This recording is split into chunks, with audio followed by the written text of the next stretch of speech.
নিশা আর অর্পণ দুই ভাই বোন। ওদের মধ্যে সর্বদা ঝগড়া লেগেই থাকে। ছোটখাটো বিষয় নিয়েও একে অপরের সঙ্গে ঝগড়া করে তারা কথা বলা বন্ধ করে দেয়।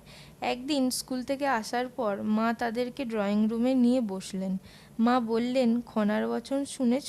যেখানে মিল সেখানেই ফল, যেখানে কলহ সেখানে শূন্য। নিশা বলল, এর মানে কি মা?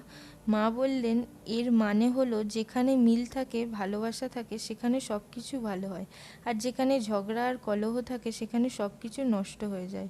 যেমন তোমরা একসঙ্গে খেলতে বা পড়তে চেষ্টা করো, তোমাদের দুজনেরই ভালো সময় কাটবে, কিন্তু যদি সারাক্ষণ ঝগড়া করো তাহলে কি তোমাদের ভালো হবে?